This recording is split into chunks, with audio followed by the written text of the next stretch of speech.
Hello everyone, I am Ashley Bennett and I'm going to be doing a card reading for you guys today.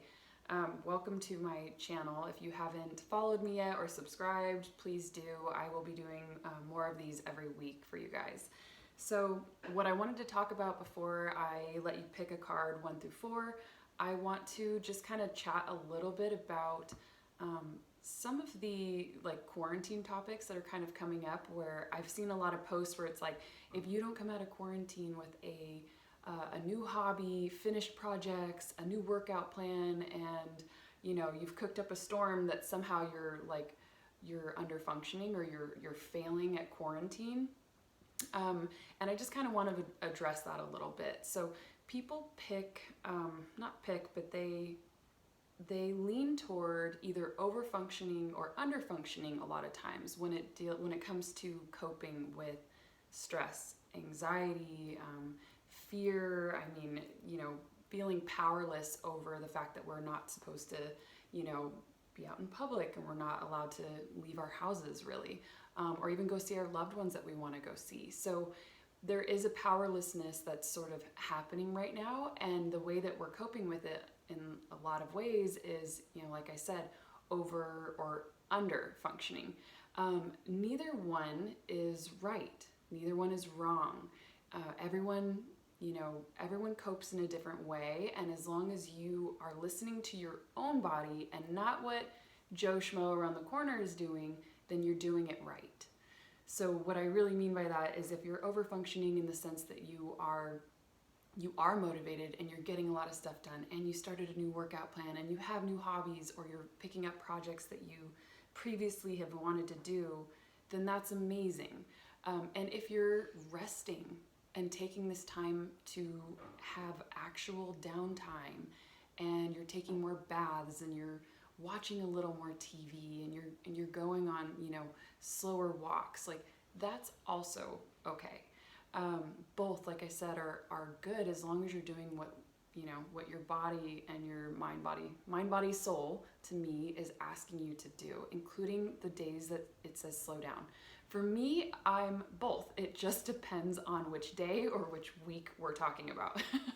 So for me, beginning of quarantine, I was very relaxed. I was eating a little bit more not as strict with my diet. I was eating a lot more bread, a lot more cookies, and I wasn't working out as much. I wasn't, going on a run or doing as much yoga as I normally do, to kind of keep everything really balanced. And I was sleeping a lot more.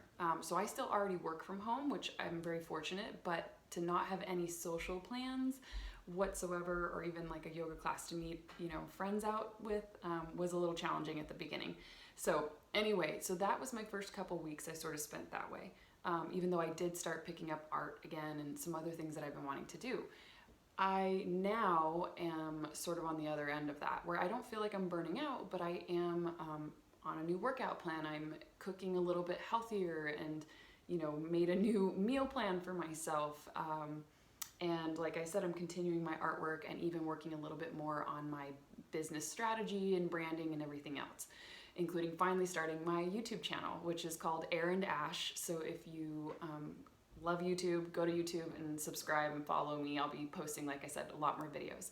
So I've had different weeks, and different days of the week I function higher than others.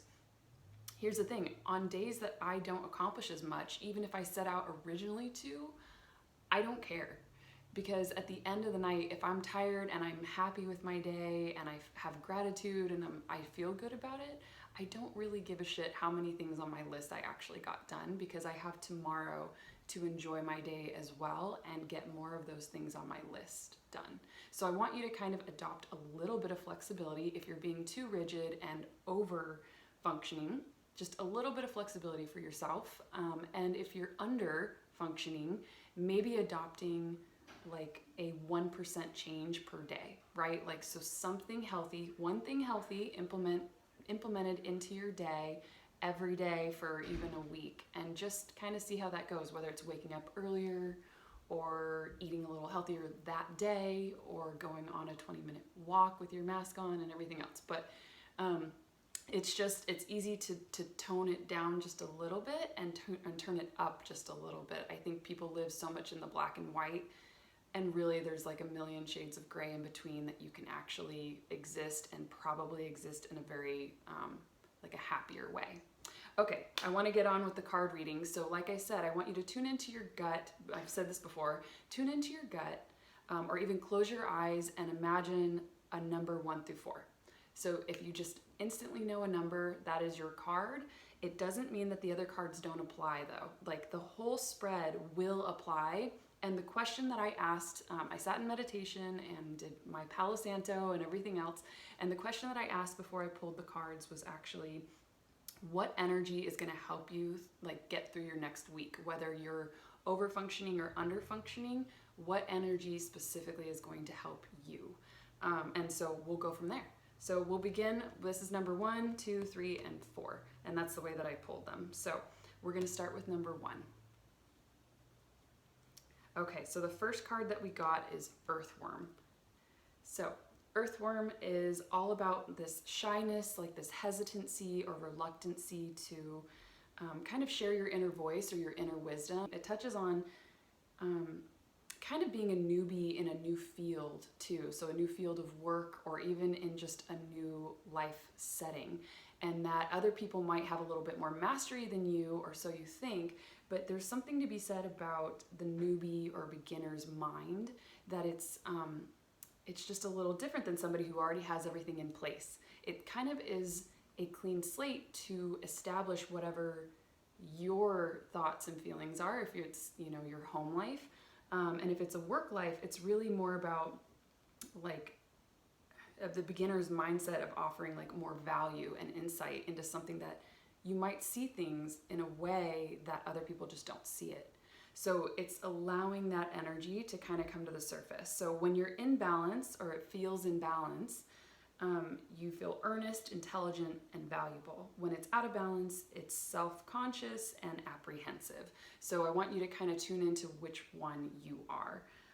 On top of that, if you feel like you need to bring it back into balance, or even just turn up the volume a little bit, all you really need to do is speak up or risk embarrassment, which is kind of hard. Most people are not willing to be that vulnerable because it's uncomfortable, but it's actually okay, because that's where, as I always talk about, getting out of your comfort zone is the growth zone after that. You have to get uncomfortable, or comfortable being uncomfortable. So that's kind of your task this week. Okay, so for those of you that picked card 2, it's the Gazelle. So the Gazelle is about having a heightened awareness and an ability and a vulnerability, actually. So kind of interesting, that actually kind of goes along with the first card a little bit. So it really represents like a supreme grace, like how gazelles just glide. There's like a gracefulness. It's very like sort of like a sense of ease with it. And with every move, it's like they emit beauty and sophistication and elegance. But part of the issue with that too is that there's kind of a hyper awareness about their surroundings. So even sometimes thinking a little bit too much about the people around them or how they're being seen. So sometimes this can actually inhibit them from enjoying like the beautiful things that they've already cultivated and worked on. And so it's kind of about having a little bit more stillness and enjoying the things that you've already sort of have and already have accomplished. So this card is very much calling you to get back to the present moment, kind of sit still, like stop trying to run and be so fast and just keep going. Sit still, find your breath, and really just be present and look around you and see everything that you've already cultivated and accomplished, because that's really what this card is asking. And when it's in balance, you feel graceful, perceptive, and artistic. When out of balance, food allergies, insomnia, and a racing mind. So if you've been experiencing those, some of the ways to get it back into balance is yin yoga, a cozy home, and good food. All right, card 3.